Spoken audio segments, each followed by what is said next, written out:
ఇంతవరకు దేవుడు పాటల ద్వారాగా ఆయన మహిమపరచడానికి, అలాగే వాక్యముల ద్వారాగా, ప్రార్థనల ద్వారాగా ఆయన నామమును స్తుతించడానికి ఇంతవరకు శ్రేష్టమైన అవకాశాన్ని దేవుడు మనకు ఇచ్చి ఉన్నాడు. అయితే ఈనాటి వాక్య భాగంలోనికి వెళదాం. లూకా సువార్త 11వ అధ్యాయము 42వ వచనాన్ని చదువుకుందాం.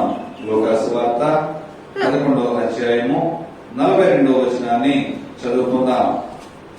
అయ్యో పరిసయ్యులారా, మీరు పుదీనా సదాప మొదలైన ప్రతి కూరలోను 10వ వంతు చెల్లించుచున్నారే కాని న్యాయమును దేవుని ప్రేమను విడిచిపెట్టుచున్నారు. వాటిని మానక వీటిని చేయవలసి ఉన్నది. ప్రార్థన చేసుకుందాం. దేవాని స్తోత్రములు తండ్రి, పరిశుద్ధుడా, మహోన్నతుడా, మహాగరుడా, మీకే వందనాలు, స్తోత్రములు. ప్రేమాస్వరూపైన మా తండ్రి, అయ్యా ఈ దినము తండ్రి ప్రభు చదువుబడిన లేఖన భాగములతో మీ పాదములకు వచ్చున్నాము తండ్రి. అయ్యా చదువుబడిన లేఖన భాగముల ద్వారా మాతో మీరు ఏమైతే మాట్లాడదగిస్తున్నారు తండ్రి, నువ్వు మాట్లాడుచున్న దేవుడుగా, మహిమగల దేవుడని, ఆశ్చర్యకరమైన దేవుడని మేము నమ్మి ప్రార్థిస్తున్నాము తండ్రి. అయ్యా నిలబడి నేనైనప్పటికీ మాట్లాడున్న వాడు నీవై ఉన్నావు తండ్రి ప్రభు. అయ్యా కనికరించండి ప్రభు, కరుణించండి. ఈ చదువుబడిన లేఖన భాగం నుంచి చెప్పుచున్న నాకు వినుచున్న నిద్రలకు వినుబుద్ధి కలిగించబడులాగున అయ్యా విన్నచ్చుల వారిగా నీ ఖడ్గముతో ప్రభు మా నరాలలోకి మూలుగులోకి చీల్చుకు వెళ్ళులాగున నీ వాక్యమును మాకు నేర్పించి నీ నామానికి మహిమకరంగా అందరిని వాడుకొని వెతబడుతున్న ఆత్మీయ ఆహారము బలవంతముగా నడిపించమని యేసుక్రీస్తు అడుగుచున్నాము మా ప్రేమలో తండ్రి. ఆమేన్. చదవబడినటువంటి వాక్య భాగమును మనం ఆలోచించినట్లయితే కనుక లూకా సువార్త 11వ అధ్యాయం 42వ వచనంలో, అయ్యో పరిసయ్యులారా, మీరు పుదీనా సదాప మొదలైన ప్రతి కూరలోనూ 10వ వంతు చెల్లించుచున్నారే గాని న్యాయమును దేవుని ప్రేమను విడిచిపెట్టుచున్నారు. వాటిని మానక వీటిని చేయవలసి ఉన్నది. చదవబడిన వాక్య భాగం మనం చూస్తే అయ్యో అనేది ఎప్పుడు అంటారండి మన వాళ్ళందరూ కూడా? అయ్యో లేకపోతే అన్యాయం జరిగింది, అయ్యో నువ్వు అలా చేసావా. ఎందుకంటే ప్రభువు యేసుక్రీస్తు వారు ఇక్కడ పరిసయ్యులతోనూ మాట్లాడుతూ, మీరు మీకున్న వాటిలో ఏదైనప్పటికైనా సరే పుదీనాలో కావచ్చు, సదాప అంటే మొదలైన ప్రతి కూరగాయలలోనూ 10వ వంతు ఇచ్చిచున్నారు. తర్వాత చివరి ఒక మాట తగిలించాడు, కానీ ఎందుకంటే మీరు అన్ని విషయాల్లోనూ బాగున్నారు, మీరు వంట చాలా బాగా చేస్తారు, ఈ రోజు మీరు వండిన వంటకాలన్నీ కూడా చాలా బాగున్నాయి, కానీ కూరలో ఉప్పు మర్చిపోయారు. కానీలోనే ఉందండి అసలు విషయం అంతా కూడా. ఎవరికైనా ఒక వ్యక్తి గురించి సాక్ష్యం ఇచ్చేటప్పుడు కానీ, ఒక వ్యక్తి గురించి పరిచయం చేసేటప్పుడు కానీ మాట్లాడుతున్న మాటలలో అన్ని మంచిగా వచ్చి లాస్ట్ లో కానీ అని వచ్చిందంటే ఏదో ఒక సమస్య, లేకపోతే ఏదో ఒక ప్రతికూలత, ఏదో ఒక వ్యతిరేకత అక్కడ ఉన్నట్లుగా మనకు కనిపిస్తూ ఉంటది. ఎందుకంటే ఇక్కడ ప్రభువైన యేసుక్రీస్తు వారు కూడా పరిసయ్యులారా, అయ్యో పరిసయ్యులారా అంటే వారిని బట్టి బాధతో మాట్లాడుతున్నాడు. అయ్యో అనే సందర్భం మనకి ఎప్పుడు వస్తుంది అంటే కనుక మన హృదయంలో బాధ కలిగినప్పుడు ఆ మాట వస్తూ ఉంటది. అయితే ఈ మాట్లాడినటువంటి ప్రభు మీరు ఇచ్చుచున్నటువంటి 10వ వంతు మీ ఆకుకూరలలో కావచ్చు, మీ వంటలలో కావచ్చు, ప్రతి దాంట్లోనూ కూడా 10వ భాగము ఇచ్చుచూ వస్తున్నారు. కానీ మీరు ఇచ్చుచున్నటువంటి 10వ భాగముతో పాటు మీరు కొన్ని విషయాలు అక్కడ మానివేస్తున్నారు. అంటే కొన్ని విషయాలు మీరు అక్కడ చేయట్లేదు. ఏం చేయట్లేదు? న్యాయమును దేవుని ప్రేమను విడిచిపెట్టుచున్నారు. హల్లెలూయా. ఏంటంటే న్యాయమును దేవుని ప్రేమను విడిచిపెట్టుచున్నారు అంటే మీరు నడుచుచున్న నడవడిక న్యాయముగా లేదు. మీరు జనుల మధ్యలో తిరుగుతున్నటువంటి ప్రేమ, దేవుని ప్రేమను మీరు కనబరచట్లేదు. దేవునికి ఇవ్వాలి కనుక 10వ భాగం ఇస్తున్నారని చెప్పి మీరు ఇస్తున్నారే కానీ ప్రేమ కలిగి మీరు ఇవ్వట్లేదు. అయ్యో పరిసయ్యులారా,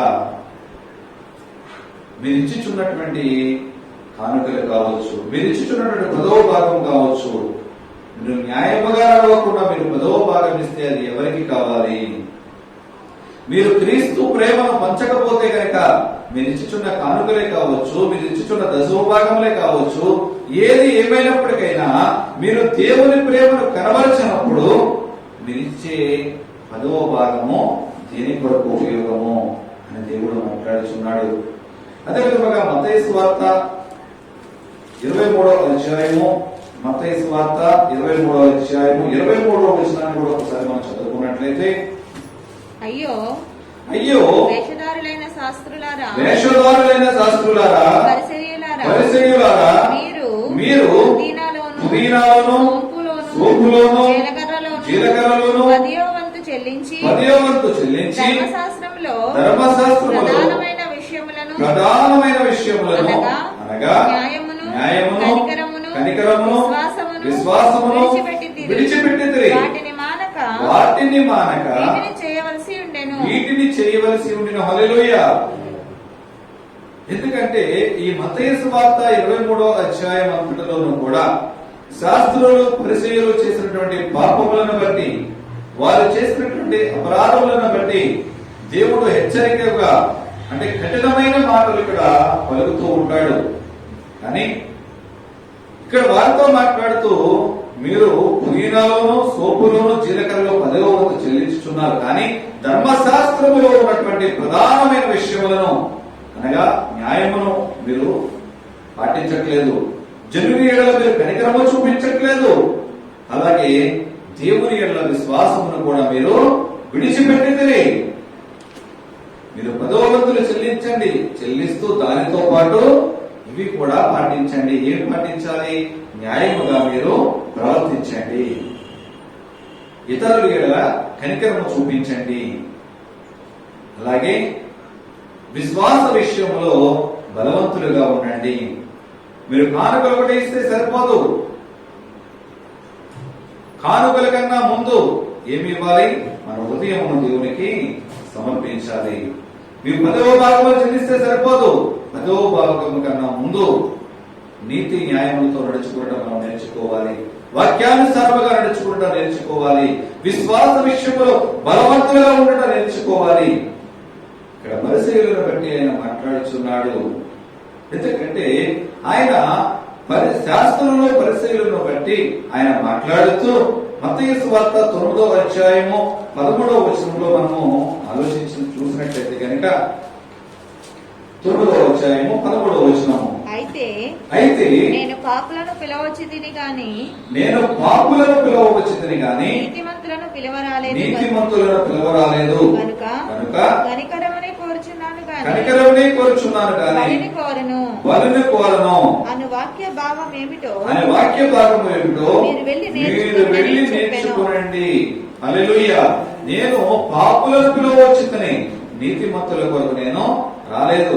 నేను కనికరము కోరిన వాడను, అంతేగాని బలిని కోరేవాడని కాదు. మీరు నలుగురు మెప్పుల కొరకు ఒకవేళ బదులు అర్పిస్తున్నారేమో, మీ 10వ భాగం అర్పిస్తున్నారేమో, దానికి నేను ప్రాధాన్యత ఇచ్చేవాడిని కాదు. నేను కనికరమును కోరేవాడను. ఎందుకంటే దేవుడు ఈ లోకానికి దేని కొరకు వచ్చాడంటే కనుక పాపులను పిలవచ్చినటువంటి దేవుడు వారిపై కనికరము చూపించాడు. ఒక పాపి కూడా నశించిపోకూడదని, పాపులను రక్షించడం కొరకే, పాపులను పిలిచిన కొరకే ఆయన వచ్చి ఉన్నాడు. పాపము చేత పట్టబడినటువంటి స్త్రీని అనేక మంది తరుముకు వస్తున్నప్పుడు యేసు ప్రభు దగ్గరికి వచ్చేటప్పుడు వాళ్ళందరూ కూడా మాట్లాడుతున్నాడు, ప్రభువా ఈమె పాపము చేత పట్టబడినది, మోషే ధర్మశాస్త్ర ప్రకారం ఈమె రాళ్లతో కొట్టి చంపవలెను అని అక్కడ ఉన్న వారందరూ కూడా, శాస్త్రులు పరిశీలన పడుతున్న వారందరూ కూడా, అక్కడ ఉన్నటువంటి సమాజం అంతా కూడా మాట్లాడుతున్నది. అయితే ఆ సమయంలో ఒకవేళ యేసు ప్రభు ఒకవేళ ఆమెని పట్టొద్దు అంటే కనుక ఈయన కూడా పాపం చేసిన వాడా, లేకపోతే పట్టొద్దంటే ఆమె ఏమి చెయ్యాలి? మోషే ధర్మశాస్త్రము నీవు ధిక్కరిస్తున్నావు అని ధర్మశాస్త్రము ధిక్కరించిన వాడు అవుతాడు యేసు ప్రభు. ఒకవేళ కొట్టేయండి అంటే కనుక నువ్వేం దేవుడు అయ్యా, ఒక మనిషిని రాళ్ళతో కూడా చంపేయబడ్డా అని ఒకవేళ మాట్లాడి ఉండొచ్చు. కానీ అక్కడ మీరు రాళ్లతో కొట్టండి, కానీ ఎవరైతే మీలో పాపము లేని వాడు ఎవరైతే ఉన్నారో పాపము చేయని వాడు మొదటి రాయ వెయ్యండి అని చెప్పి యేసు ప్రభు నేల మీద కొంచెం రాస్తూ ఉంటే ఆ రాతను చూసినటువంటి అక్కడ ఉన్న వారందరూ కూడా అక్కడ రాళ్ళు అక్కడ విడిచిపెట్టి వెళ్ళిపోయి ఉన్నారు. వెళ్ళిపోయిన తర్వాత యేసు ప్రభు ఆమెతో మాట్లాడుచున్నాడు, అమ్మా నేనెవరు కొట్టలేదా, నేను కూడా నిన్ను కొట్టనన్నా.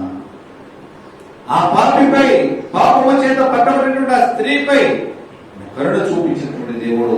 ఎందుకంటే ఆయన ఈ లోకంలోకి వచ్చినది పాపులను పిలువ వచ్చేటన్నాడు కానీ నీతిమంతులను పిలవడానికి ఆయన రాలేదు.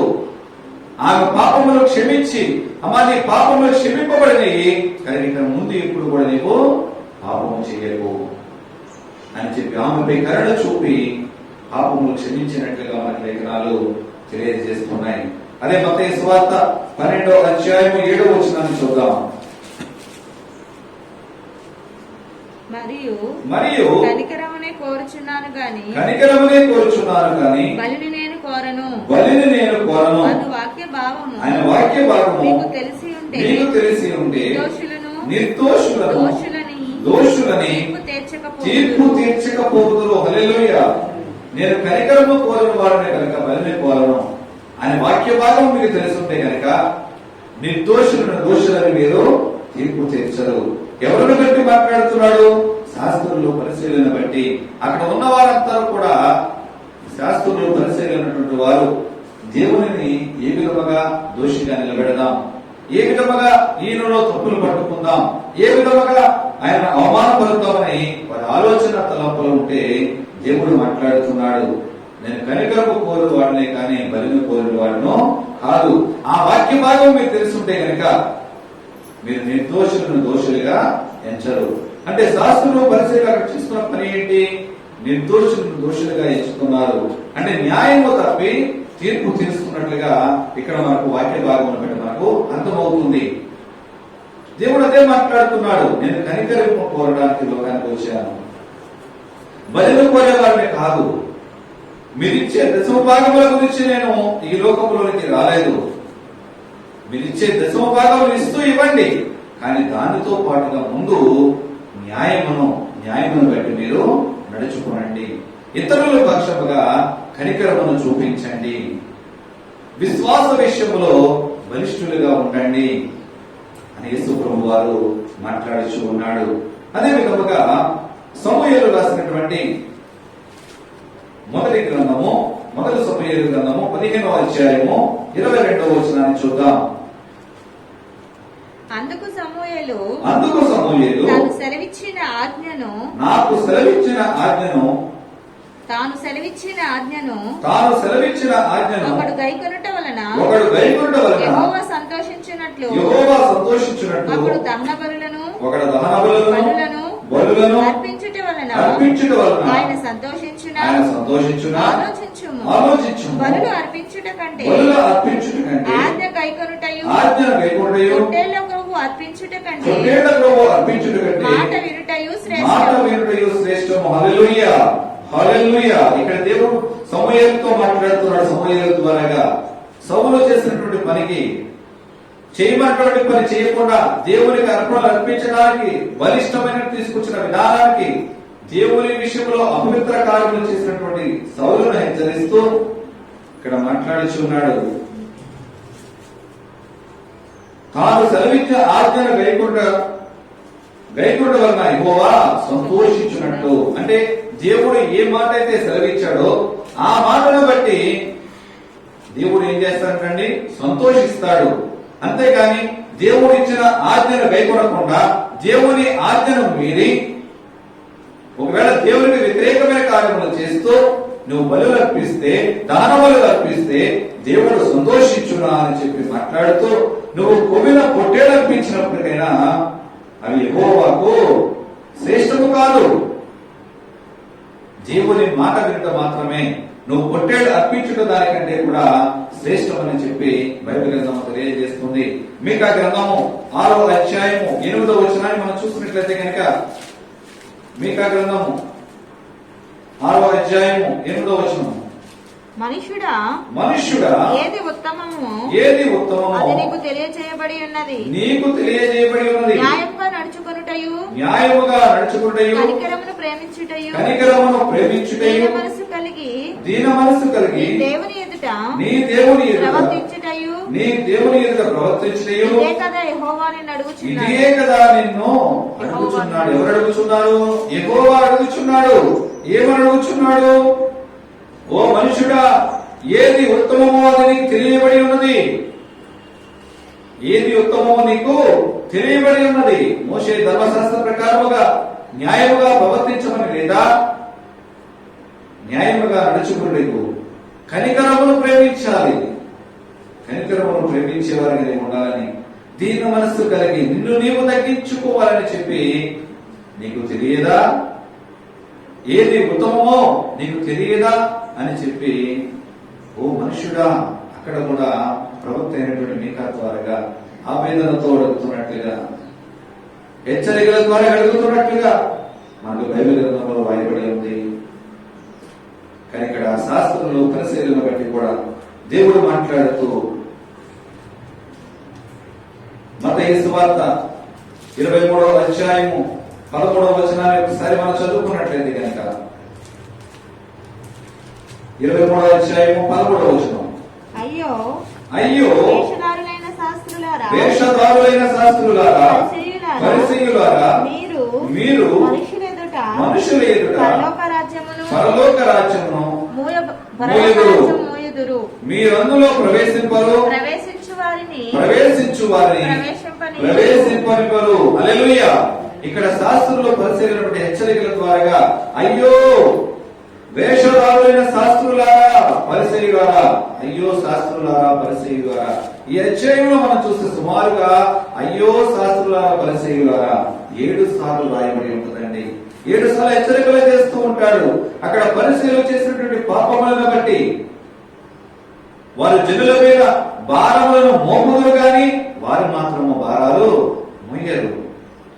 నేరారోపణలు తీర్పులు తీర్చుతారు గాని వారి మార్గములను సరి చేసుకోరు. ఒట్టు పెట్టుకుంటున్న వారిని, నువ్వు దేవాలయం మీద ఒట్టు పెట్టుకోకు. దేవాలయంలో ఉన్నటువంటి బంగారం మీద ఒట్టు పెట్టుకుంటే దాన్ని నీవు బాధ్యుడు అంటారు. అంటే దేవాలయం మీద ఒట్టు పెట్టుకుంటే దేవాలయంలో లోపల ఉన్నవా దాని అంతటికి సంబంధించినది కాదంటారా? బలిపీఠం మీద ఒట్టు పెట్టుకోవద్దు. ఒట్టు పెట్టుకున్నా పర్వాలేదు, కానీ బలిపీఠం మీద ఉన్నటువంటి అర్పణలను మాత్రం ఒట్టు పెట్టుకోకు. అంటే బలిపీఠం మీద ఒట్టు పెట్టుకుంటే అర్పణలోనికి రావా? శాస్త్రులు పరిశీలన చేసే పనులు వారు అక్కడ పీఠములను, అంటే ఎక్కడైనా ఒక ఫంక్షన్కి వెళితే ఉన్నతమైన సీటు గురించి వారు ఆలోచిస్తూ ఉంటారు. దేవుని మందిరంలో అగ్రస్థానము గురించి వారు ఆలోచిస్తూ ఉంటారు. వారికి కావలసిందల్లా ఏంటంటే కనుక పెత్తనము కావాలి. వారికి కావాల్సింది ఏమిటి అంటే కనుక అందరూ చూసే విధముగా వారి పనులు ఉండాలి.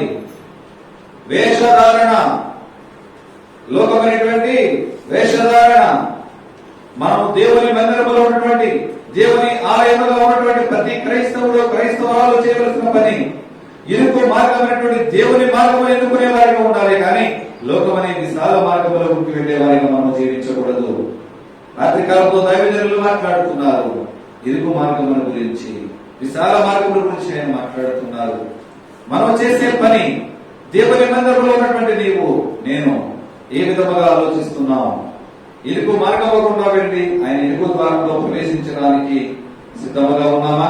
లేకపోతే ఇరుకు మార్గము దగ్గర ప్రవేశించడానికి ఉన్నటువంటి మనము ఇరుకులో నుంచి పక్కగా ఉన్నటువంటి విశాల మార్గమైనటువంటి లోకములో కలిసిపోవడానికి వెళుతున్నామా?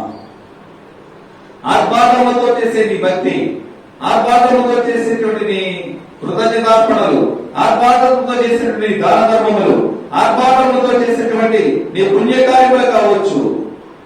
ఏది ఏమైనప్పటికైనా అది లోక సంబంధించినటువంటి విశాల మార్గము కూడా నరక పాత్రలోకి తీసుకువెళ్తుంది తప్ప దేవుడికి సంతోష పెట్టేది కాదండి. దేవుని ఆనందింపజేసేది కాదు. నీకు కలిగి ఉన్నది దేని కొరకంటే కనుక ఇరుకు స్థలపకుండా ఇరుకు దారిలో నువ్వు వర్పించే తర్పణ ఏదైనప్పటికైనా నువ్వు కుడి చేతు ఇచ్చినది నీ ఎడమ చేతకు తెలియకూడదు. అట్టి విధముగా అర్పణించేవారిగా ఉండాలి. పనులు చేసేటప్పుడు నీ ఇచ్చే అడ్రస్ ఏంటో తెలియకూడదు. అంటే వారి నుంచి నువ్వు ప్రతిఫలము, అంటే నేను ఈ రోజు కానుక పెట్టాను కనుక రేపు పొద్దున్న ఇంటికి ఫంక్షన్ వచ్చేటప్పుడు వాళ్ళు మళ్ళీ నాకు తిరిగి పెడతారు. ఏం ఆశ కోరుకుంటున్నాం మనం? ఈ రోజు వాళ్ళ ఇంటికి ఫంక్షన్కి వెళ్ళాం, భోజనం చేశాం, కానీ వాళ్ళకి ఏం చదివించాలి? ఎంతో కొంత కానుక చదివించాలి. ఈ డబ్బులు మళ్ళీ నాకు ఎలా వస్తాయి? మళ్ళీ రిటర్న్ మనకు వచ్చేయాలి అన్నదిగా ఆలోచిస్తున్నాం. అటువంటి ఆలోచన దేవుడు వద్దని చెప్తున్నాడు. నీ ఇవ్వగలిగిన స్తోమత ఉంటే ఇవ్వగలిగిన మట్టుకు ఇవ్వు, లేదంటే కనుక మానేసేయి. వేషధారి వలె నీవు ఉండొద్దు. ఈ శాస్త్రంలో పరిశీలన చేసే పని వేషధారుల వలె నలుగురు మధ్యలోనూ కూడా వారి పొగడ్తలు కావాలి. కొంతమంది చేసే పనులు పొగడ్తల కొరకు చేస్తూ ఉంటారు. దేవుని బిడ్డలుగా ఉన్నబడిన వారు కావచ్చు, దేవుని బిడ్డలుగా లేని వారి వారు కావచ్చు, జనులు వారిని మెచ్చుకోవాలి. దేవుని ఎరగనటువంటి ప్రజలు చేశారు అంటే కనుక వారికి తెలియదు కనుక వారు చేశారు. కానీ తెలిసి ఉన్నటువంటి నీవు అనేక వాక్యాలు వింటున్నావు, అనేక సంవత్సరాలుగా దేవుని మందిరంలో ఆయన వాక్యాలు వింటున్నావు, ఆయన వాక్యాలు రాసుకుంటున్నావు. ఏం చేస్తున్నావు విన్నటువంటి వాక్యాన్ని? ఏం చేసుకుంటున్నావు రాసుకుంటున్నటువంటి వాక్యాన్ని? దేని కొరకు, ఎందుకు ఉపయోగపడుతున్నాయి నీకు నాకు? శాస్త్రంలో పరిశీలన వల్లనే వేషధారుల వల్ల ఉంటుంటే నువ్వు వింటున్నటువంటి వాక్యము, నువ్వు చదువుతున్నటువంటి వాక్యము, నువ్వు ధ్యానిస్తున్నటువంటి వాక్యము, నువ్వు రాసుకుంటున్నటువంటి వాక్యము దేనికి ఉపయోగము? అదే మాట్లాడుచున్నాడండి. శాస్త్రంలో పరిశీలన బట్టి ఆయన మాట్లాడుతూ, అయ్యో శాస్త్రులారా, పరిశీలులారా, మీరు అందులైన మార్గదర్శులారా, దోమ లేకుండానట్లు ఒడియ గట్టి వంటను మింగు వారు మీరే. దోమ లేకుండానే గడ్డను కూడా మింగేసేస్తారు మీరు. ఎందుకంటే ఏది కూడా లోకంలో ఉండడానికి మీకు ఇష్టం లేదు. ఏది ఉన్నప్పటికైనా, ఎక్కడ ఉన్నప్పటికైనా ఒక కార్యము చేస్తున్నాము అంటే కనుక దాని నుంచి ప్రతిఫలం ఆశించేవారు మీరు. ఎవరికైనా ఒక సహాయం చేసినప్పటికైనా, లేకపోతే మాట సహాయం చేసినప్పటికైనా, ఒకవేళ న్యాయం తీర్పులో కూర్చున్నప్పటికైనా మీరు ఏం ఆశిస్తున్నారు? ప్రతిఫలం ఆశిస్తున్నారు. 25వ వచనం చదువుకుందాం. అయ్యో వేషధారులైన శాస్త్రులారా, పరిసయ్యులారా, మీరు గిన్నెయు పళ్ళెమును వెలుపల శుద్ధి చేయుదురు కానీ అవి లోపట దోపుతోనూ అజితేంద్రియత్వముతోనూ నిండి ఉన్నవి. అయ్యో పరిసయ్యులారా, శాస్త్రులారా, మీరు పళ్ళెమును గిన్నెను వెలుపల శుద్ధి చేయించున్నారు, కానీ లోపల మాత్రం మీరు శుద్ధి చేయట్లేదు. లోపల మీ గిన్నెయు పళ్ళెమును, మీ హృదయం అనేటువంటి గిన్నె ఏ విధముగా ఉన్నది అంటే కనుక తోపుతో నింపబడి ఉన్నది. ఎటువంటి తోపు అంటే కనుక అహంకారం అనే తోపుతో, ప్రతిఫలం ఆశించే తోపుతో, ఉన్నత స్థలంలో నాశించే తోపుతో, పాపం అనే తోపుతో, న్యాయము తప్పి తీర్పు తీర్చే తోపుతో, కనికరమును ప్రేమించలేని తోపుతో మీ హృదయంలో నింపబడి ఉన్నాయి. అయ్యో శాస్త్రులారా, పరిసయ్యులారా, మీ గిన్నెను పళ్ళెమును పైన కడిగి ప్రయోజనం ఏమున్నది? పైన మీరు బయట భాగంలో కడిగి ఏమి శుద్ధీకరిస్తున్నారు? మీరు అదే కడుగుచున్నాడండి. మీరు ఏ విధముగా ఉన్నారంటే సున్నము కొట్టిన సమాధి వలె మీ బ్రతుకులు ఉన్నాయి. సున్నము కొట్టిన సమాధి ఎలా ఉంటది? బయట చాలా అలంకారంగా ఉంటది. ఎందుకంటే చూడండి, ఈస్టర్ పండుగ వస్తే మాత్రము అందరూ కూడా సమాధులకి సున్నాలు వేసేస్తూ ఉంటారు, ఎందుకంటే అందముగా కనపడాలని. కానీ సున్నం కొట్టిన సమాధి లోపల ఏ విధముగా ఉన్నది, మీ బ్రతుకులు కూడా అదే విధముగా ఉన్నాయని చెప్పి దేవుడు మాట్లాడుతున్నాడు.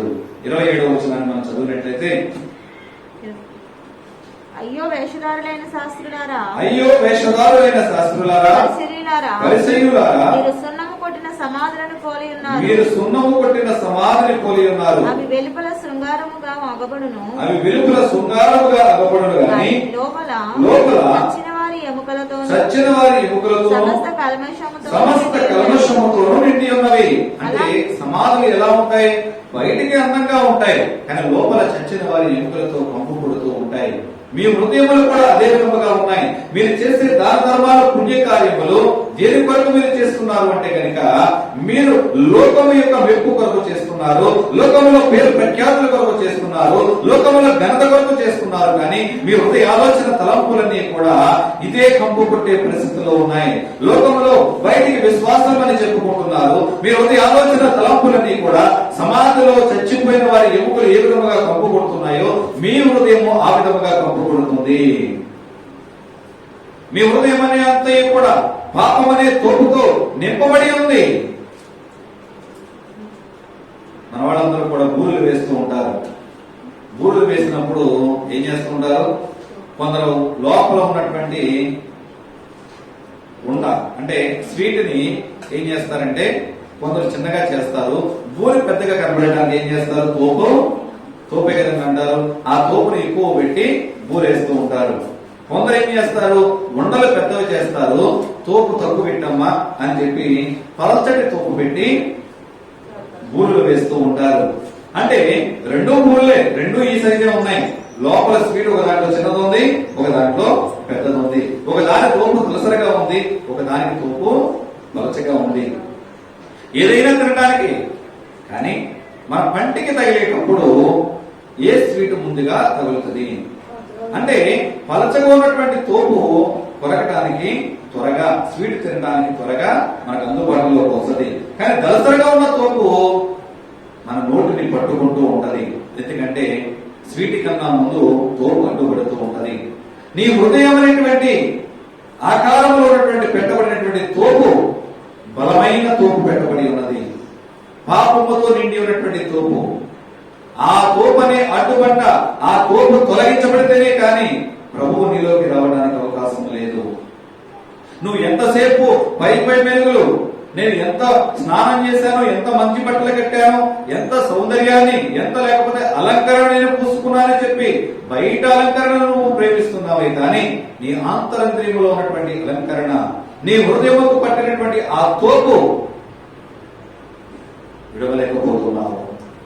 ఆ తోపు నీలో పట్టుకున్నంతసేపు కూడా నీలోకి మాధుర్యాన్ని ఏ విధముగా బయట నుంచి రావాలి, దేవుని యొక్క మాధుర్యాన్ని, దేవుని యొక్క కనికరం అనేటువంటి ప్రేమను, విశ్వాసం అనేటువంటి బలమును నువ్వు పొందుకోవాలి అంటే గనక నీ మనసుకు పట్టినటువంటి, నీ హృదయం అనేటువంటి గిన్నె లోపల ఉన్నటువంటి తోపు తీసివేయబడాలి. పరిసయ్యులతో అదే మాట్లాడుతున్నారు. మీరు సున్నము కొట్టినటువంటి సమాధుల వలె మీరు ఉన్నారు. పైకంతా కూడా చాలా బాగుంటది. అందరూ కూడా అయ్యో ఈ వీళ్ళు చాలా మంచివారండి, వీరు క్రీస్తును నమ్ముకున్నా కానీ చాలా మంచివారు, వీరు దాన ధర్మాలు చేస్తారు, పుణ్యకార్యాలు చేస్తారు, దేవునికి అర్పించే విషయంలో అర్పణలు బలముగా అర్పిస్తారు. దేనిని ప్రేమించి నువ్వు అర్పిస్తున్నావు, దేని కొరకు నువ్వు అర్పిస్తున్నావు, దేని కొరకు నువ్వు పుణ్యకార్యాలు చేస్తున్నావు, దేని కొరకు నువ్వు దాన ధర్మాలు చేస్తున్నావు. నీ గ్రామంలో నీకు పేరు రావాలని, నీ బంధువర్గంలో నీకు పేరు ప్రఖ్యాతులు రావాలని. కానీ అటువంటి శాస్త్రులు పరిశీలించుంటే ఆత్మ నేను పట్టి పీడిస్తుందేమో. అటువంటి ఆత్మ కనుక నిన్ను పట్టి పీడించినప్పుడు నువ్వు దాన్ని విడిచిపెట్టకపోతే కనుక, ఆ తోపు నీలో నుంచి కనుక బయటికి రాకపోతే కనుక క్రీస్తు నీలోకి రావడానికి అవకాశం లేదండి. ఎందుకంటే మనం అనుకుంటూ ఉంటాం, నేను క్రీస్తు బిడ్డని, క్రీస్తును పోలి జీవిస్తున్నానని చెప్పి శాస్త్రులు పరిశీలన వలె భ్రమలో ఉంటున్నామే తప్ప క్రీస్తును పోలి మాత్రం మనం జీవించట్లేదు. క్రీస్తు యేసునటువంటి ఇరుకు మార్గమును ఎంచుకుంటున్నాము కానీ నడిచే మార్గం అంతా ఎక్కడ నడుస్తున్నాం? లోకమనే విశాల మార్గము, లోకములో పేరు ప్రఖ్యాతులనే విశాల మార్గము నీకు అవసరమా? నీకు నరకాన్ని నడిపించే లోకమనే విశాల మార్గము నీకు అవసరమా? అదే పరిశీలన అడుగుతున్నాడు దేవుడు. మీరు అగ్ర పీఠములను కోరుకుంటారు, పేరు ప్రఖ్యాతులను మీరు కోరుకుంటున్నారు, న్యాయము తప్పి తీర్పు తీర్చుతున్నారు, వేదనను మీరు కనికరించట్లేదు. ఈ పనులు చేయనటువంటి మీరిచ్చే దశమ భాగములు, మీరిచ్చేటువంటి జీలకర్రలోనూ, సోపులోనూ, పుదీనాలోనూ 10వ భాగము దేని కొరకు ఇస్తున్నారు? ఇది చేయలేనటువంటి మీకు అది ఇచ్చేటువంటి అవకాశం లేదు. అది ఇచ్చినా మీకు ఉపయోగము లేదు. మీరిచ్చే 10వ భాగం అనేటువంటి సోపును, పుదీనాను జీలకర్రలోను విడిచినట్టు 10వ భాగంతో పాటు న్యాయమును కనికరమును విశ్వాసమును విడిచిపెట్టకండి. లోకమైన పేరు ప్రఖ్యాతం మీరు ఆశించకండి. లోకమైన పేరు ప్రఖ్యాతం నువ్వు ఆశించావు అంటే కనుక నరక పాత్రలోకి వెళ్ళడానికి సిద్ధంగా ఉన్నట్లే. లోకమైనటువంటి పేరు ప్రఖ్యాతులకు, లోకమైనటువంటి పాపములకు, లోకమైనటువంటి విశాల మార్గంలో ఉండి నువ్వు దొల్లింపబడుతున్నావంటే దేవుని యొక్క విరుకు మార్గంలో నువ్వు విడిచిపెట్టినట్లే. విరుకు మార్గంలో వెళుతున్నప్పుడు ఒకవేళ నీకు సమస్యలు రావచ్చు, ఇరుకులు రావచ్చు, ఇబ్బందులు రావచ్చు, నీ కుటుంబంలోనే సమస్యలు రావచ్చు, నీ తోడ పుట్టిన వారితో కావచ్చు, నీ కన్న తల్లిదండ్రులతో కావచ్చు, నీ కడుపులో పుట్టిన బిడ్డలతో కావచ్చు, అత్తమామలతో కావచ్చు, తల్లిదండ్రులతో కావచ్చు, ఎవరితో అయినప్పటికైనా గొడవలు రావచ్చు, సమస్యలు రావచ్చు, ప్రతికూల పరిస్థితులు రావచ్చు. ఎందుకంటే శోధనను సహించేవాడు మాత్రమే దేవునిలో గెలవగలడు. క్రైస్తవ విశ్వాసిగా అగ్నిలో కాల్చబడకపోతే యేసు రూపు రాదు. ఎందుకంటే ఆయన ఇరుకు మార్గంలో కూడా ఒక్కసారి అగ్నిలో కాల్చబడే పరిస్థితి. నీ హృదయం నలగొట్టబడాలి, నీ హృదయము కలిగించబడాలి అంటే కనుక ఆయన ఇరుకు మార్గంలో కూడా నువ్వు నడిచినప్పుడు మాత్రమే నువ్వు నలగొట్టబడతావు, నువ్వు కలిగించబడతావు. అదే 23వ అధ్యాయం అంతటిలో కూడా దేవుడు మాట్లాడుతున్నాడు. అయ్యో శాస్త్రులారా, పరిసయ్యులారా, మీరు సున్నము కుట్టిన సమాధులను పోలి ఉన్నారు. ఎందుకంటే మనుషులు బయటికి ఎంతో నీతిగా కనిపిస్తూ ఉంటుంది, ఎంతో యథార్థంగా కనిపిస్తూ ఉంటారు. వాళ్ళ హృదయం ఇప్పుడు చూసినప్పుడు వాళ్ళ హృదయం అంతా కూడా కపటమైన ఆలోచనే. మనుషులు ఉండగా ఒకలాగా మాట్లాడతారు, మనుషులు వెళ్ళిపోయిన తర్వాత ఒకలాగా మాట్లాడతారు. బిలాము ఆత్మని బట్టి పీడిస్తూ ఉన్నది.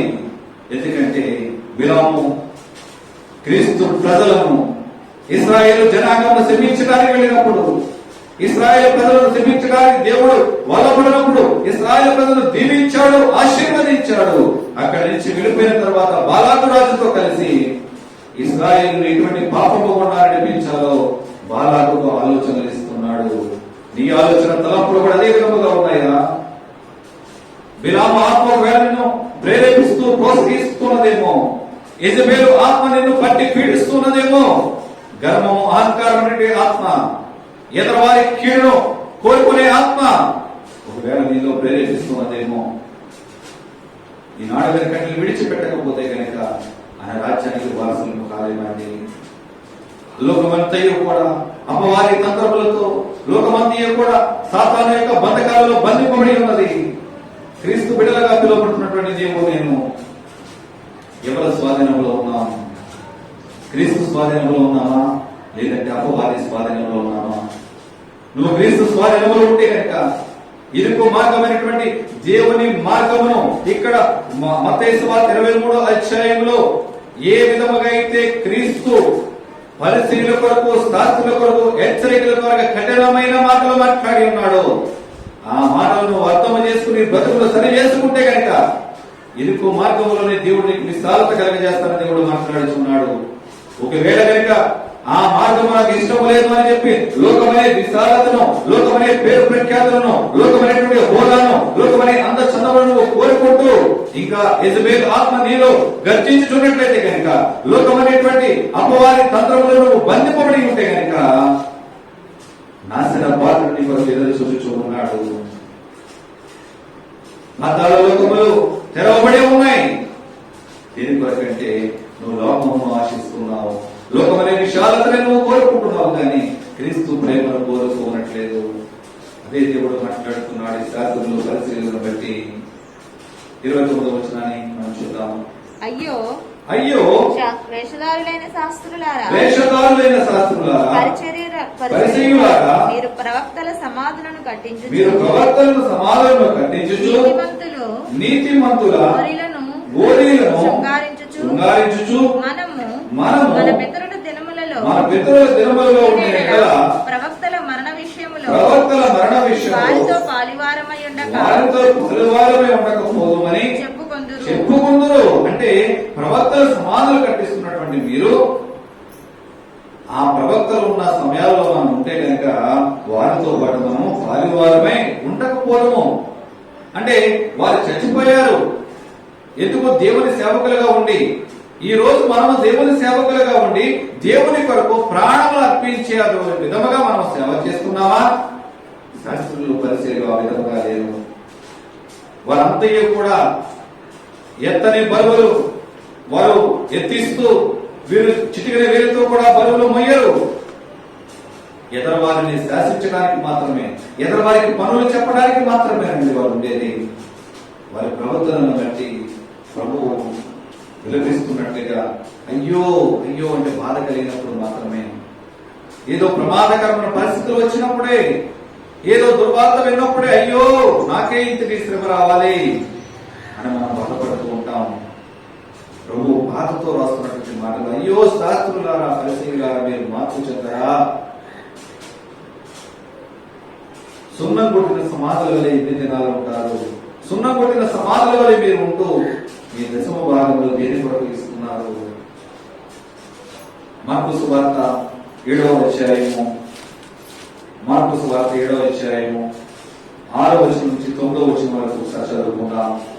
ఈ ప్రజలు పెదవులతో నన్ను కనపరచుదురు గాని వారి హృదయము నాకు దూరముగా ఉన్నది. వారు మానవులు కల్పించిన పద్ధతులు దేవోపదేశములను బోధించుచు నన్ను వ్యర్థముగా ఆరాధించుదురు అని వ్రాయబడినట్లు వేషధారులైన మిమ్మును గూర్చి యెషయా ప్రవచించినది సరియే. యెషయా ప్రవచించినది సరియే. యెషయా మీ గురించి ప్రవచించాడు. దేని గురించి అంటే కనుక మీరు పెదవులతో నన్ను ఆరాధిస్తున్నారు కానీ మీ హృదయములు నాకు విడవగా ఉన్నాయి, దూరముగా ఉన్నాయి, నాకు అందుబాటులో మీ హృదయాలు లేవు. మీరు చేసే భక్తి, మీరు చేసే ప్రార్థన, మీరు పాడే పాటలు, మీరు చదివే వాక్యము ఏదైనా మీరు ఎక్కడి నుంచి చేస్తున్నారు? మీరు పెదవులతో మాత్రమే చేస్తున్నారు, హృదయములో నుంచి మీరు నన్ను చేయట్లేదు. అందుకే మీ హృదయములు నాకు విడముగా ఉన్నాయి. మీ హృదయములు దేని చేత పొందింపబడి ఉన్నాయి? తోపుతో పొదగబడి ఉన్నాయి. అవి తోపుతో మూత వేయబడి ఉన్నాయి మీ హృదయాలు. అందుకనే మీ హృదయాలు నాకు దూరముగా ఉన్నాయి. దేని గురించి? మానవులు కల్పించినటువంటి పద్ధతులు, మానవుడు లోక ఆచారములు, లోక అలవాట్లు, లోకమనే పాప వ్యామోహములు, పాప భోగములు, అలంకరణలు అన్నిటిని బట్టి కూడా వ్యర్థముగా నన్ను ఆరాధిస్తున్నారు, వ్యర్థముగా ఆరాధిస్తున్నారు. మీరు చేసే ఆరాధన దేవుని యథార్థముగా లేదు. మీరు చేసే ఆరాధన దేవునికి కృతజ్ఞతాపూర్వకముగా లేదు. మీరు చేసేది అపవిత్రమైనటువంటి ఆరాధన నాకు చేస్తున్నారు. వేషధారులను మిమ్మల్ని గురించి యెషయా ప్రవక్త ఈ విషయాన్ని రాశాడు. యెషయా గ్రంథం 29:13 రాయబడి ఉంది. చదువు అవసరం లేదు. దేని కొరకంటే కనుక వేషధారులైన మనుషులను బట్టి. వేషధారులైన మనుషులు దేవుని మందిరంలో ఉండగా దేవుని ఆరాధిస్తున్న వారిగా ఉంటారు. కానీ వారి ఆలోచన తలంపులు మాత్రం లోకంలోనే తిరుగుతూ ఉంటాయి. దేవుని మహిమపరుస్తున్నట్లుగా దేవుని మందిరంలో ఉంటూ ఉంటారు. దేవుని ఆరాధన అయిపోయిన వెంటనే బయటకు వెళ్ళిన తర్వాత లోకేచ్ఛలను బట్టి, లోక సాంగత్యముతో లోకంలోనే తిరుగుతూ లోక అలవాట్లు, లోక అందచందములు, లోక భోగభాగ్యములు, లోక ఆచారములు, లోకం పేరు ప్రఖ్యాతులను బట్టి వాకులాడుచున్నారు. అందుకనే మీ హృదయాలు నాకు దూరముగా ఉన్నాయి. ఈ ఆచారాలను బట్టి, ఈ పద్ధతుల ద్వారా మీ హృదయము తోపు వేయబడినటువంటి మనసాక్షి వలె, వాత వేయబడిన మనసాక్షి వలె మీరు బ్రతుకుతున్నారు. అయ్యో శాస్త్రులారా పరిశీలులారా, మీరు న్యాయం తప్పి తీర్పు తీర్చకండి. నిర్దోషిని దోషిగా మీరు ఎంచకండి. పేదలను కనికరించండి. ఇదే మాట్లాడుచున్నాడండి. మార్కు సువార్త చదువుదాం 8వ వచనం, 7వ అధ్యాయం 8వ మీరు వచనం. దేవుని ఆజ్ఞను విడిచిపెట్టి మనుషుల పారంపర్యాచారము గైకొనుచు గైకొనుచున్నారు.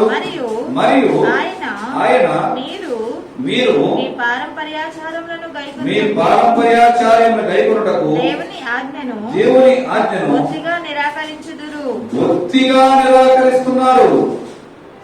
మీ పారంపర్యాచారములను బట్టి దేవుని ఆజ్ఞను బొత్తిగా నిరాకరిస్తున్నారండి. ఎందుకంటే దేవుని ఆజ్ఞను పాటించాలి అంటే గనక లోక ఆచారములను విడిచిపెట్టాలి. లోక ఆచారములను పాటించాలి అంటే గనక దేవుని ఆజ్ఞలు మనలో వల్లపడదు. రెండూ కావాలంటే కుదరదు. ఒక వలలో రెండు కత్తులు ఇమడలేవు. దేవుడా లేదా లోకమా? దేవుని ఆజ్ఞను పాటించడమా, లోక ఆచారములను పాటించడమా? దేని వైపు నీ మనసు లాగుతున్నది? దేని వైపు నీ తలాంతులు లాగుతున్నాయి? తలాంతులని ఉద్దేశములు దేని వైపు మళ్ళుచున్నాయి? ఆలోచించగలుగుతున్నావా? ఎన్ని సంవత్సరాల నుంచి దేవుడిలో నడుచుచున్నావు? ఎన్ని సంవత్సరాలుగా రక్షణ పొంది రక్షణ అనుభవంలో దేవుని వాక్యాన్ని చదువుతూ ఆయన ఇచ్చే ఆజ్ఞలను గైకొనలేని వారిగా మనం ఉంటున్నామా? ప్రతి దినమో ఏదో ఒక వాక్యము. ఎందుకంటే ఈనాడు వాక్యము పొదవలేనటువంటి రోజులు ఇవి. రాబోయే కాలాల్లో వాక్యాలు పొదవండే రోజులు రావచ్చు, కానీ వాక్యము పొదవలేని రోజులు. ఏ యూట్యూబ్ ఛానల్ ఎక్కడ ఓపెన్ చేసినప్పటికైనా సరే వాక్యాలు దైవజనులు చెబుతూనే ఉన్నారు. అనేక సార్లు కొందరు టీవీ ముందు కూర్చొని రాసుకుంటూనే ఉంటారు విమర్శలు. ఎందుకు రాసుకుని ఏం ప్రయోజనం? వాక్యం పాటించినటువంటి నీకు, వాక్యము ధ్యానించినటువంటి నీకు ఏం ప్రయోజనం? ఆ వాక్యాలు రాసుకుని కుప్పలుగా కాగితాలకు పేర్చుకోవడానిగా, పుస్తకాలు పేర్చుకోవడానిగా వాక్యాలు? ఈనాడైనా చెప్పబడినటువంటి మాటలను బట్టి, నువ్వు రాసుకున్న వాక్యాన్ని బట్టి ఒక్కసారి ధ్యానించుకుని, నా హృదయంలో ఇది తోపు వేయబడి ఉంది, ఈ పాపము నాపై తోపు వేయబడి ఉంది, ఒకవేళ యెజబెలు ఆత్మ నాలో ప్రేరేపిస్తుంది అని ఈనాడైనా ఆ వాక్యాన్ని బట్టి మా హృదయంలో ఉన్నటువంటి తోపును తీసివేయడానికి ప్రయత్నించుకున్నామా? ప్రయత్నించలేదండి. మనం కూడా ఈనాటి క్రైస్తవులుగా ఎలా ఉన్నామంటే, అలనాడు శాస్త్రులు పరిశీలు ఏ విధముగా అయితే సున్నమ కొట్టిన సమాధి వలె ఉంటూ దేవుని మందిరంలో అగ్రపీఠములను కావాలని, అధికార పెత్తములు కావాలని కోరుకుంటున్నారో, ఈనాడు నేను కూడా అదే విధముగా ఉంటున్నాం. మనం ఏ చిన్న పని చేసినప్పటికైనా నలుగురు చూసేటట్టుగానే మనం చేయాలి. ఎందుకంటే లోకంలో మనకి పేరు కావాలి.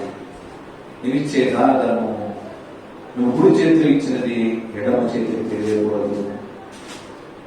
నీ కుడి చేతులు ఇచ్చినది ఎడమ చేతికి తెలిసింది అంటే కనుక నీలో రహస్యము లేనే లేదు. నీవిచ్చే దాన ధర్మాలను బట్టి నువ్వు పేరు ప్రఖ్యాతులు కోరుకుంటున్నావంటే నువ్వు ప్రతిఫలం ఆశిస్తున్నావు కనుక లోకం అనే విశాలతను కోరుకుంటున్నావు. కానీ క్రీస్తు అనే ఇరుకు మార్గంలో ఆయన రాజ్యములో నీకు ప్రతిఫలాన్ని నీవు పోగొట్టుకుంటున్నావు. నువ్వు ఎన్ని దాన ధర్మాలు చేసినప్పటికైనా సరే నువ్వు దేవుడిచ్చే ప్రతిఫలాన్ని కోల్పోతున్నావు. దేని కొరకంటే నువ్వు ఈ లోకం అనే విశాలతను కోరుకుంటున్నావు, కానీ దేవుని యొక్క ఇరుకు మార్గం కోరుకోవట్లేదు. అనేక మంది కొత్త సంవత్సరం వచ్చినప్పుడు దాన ధర్మాలు చేస్తూ ఉంటారు. క్రిస్మస్ కి, డిసెంబర్ నెల అంతా కూడా చేస్తూ ఉంటారు. ఏరియా అయితే కనుక తెల్లవారుజామున అర్ధరాత్రి కూడా కొన్ని బండ్ల మీద, లేకపోతే కారులోనూ లేకపోతే ఆటోలోనూ వేసుకు వెళ్ళి రోడ్డు పక్క పడుకున్న వాళ్ళకి ఆహార పొట్టము, లేకపోతే దుప్పడో, పంచో, లేకపోతే చీరో అలా పంచిపెట్టుకుంటూ వెళ్ళిపోతూ ఉంటారు. కానీ వాళ్ళ నుంచి వారు ఇచ్చేదో ప్రతిఫలము కోరుకోరండి. వారికి ఉన్న దాంట్లోనే వారు 5 10 25 ఎన్ని ఇచ్చినప్పటికైనా వారి లోకము కొరకు కాదు, వారు దేవుడిచ్చే బహుమానము కొరకు మాత్రమే ఇస్తూ ఉంటారు. నువ్వు ఇచ్చే దానం ఏదైనప్పటికైనా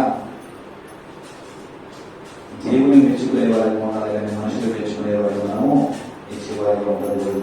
ఇక్కడ శాస్త్రులు పరిశీలన చేస్తున్న పని దేవుని మెప్పు వారికి కోరుకోవట్లేదు, మనుషుల మెప్పు కోరుకుంటున్నారు.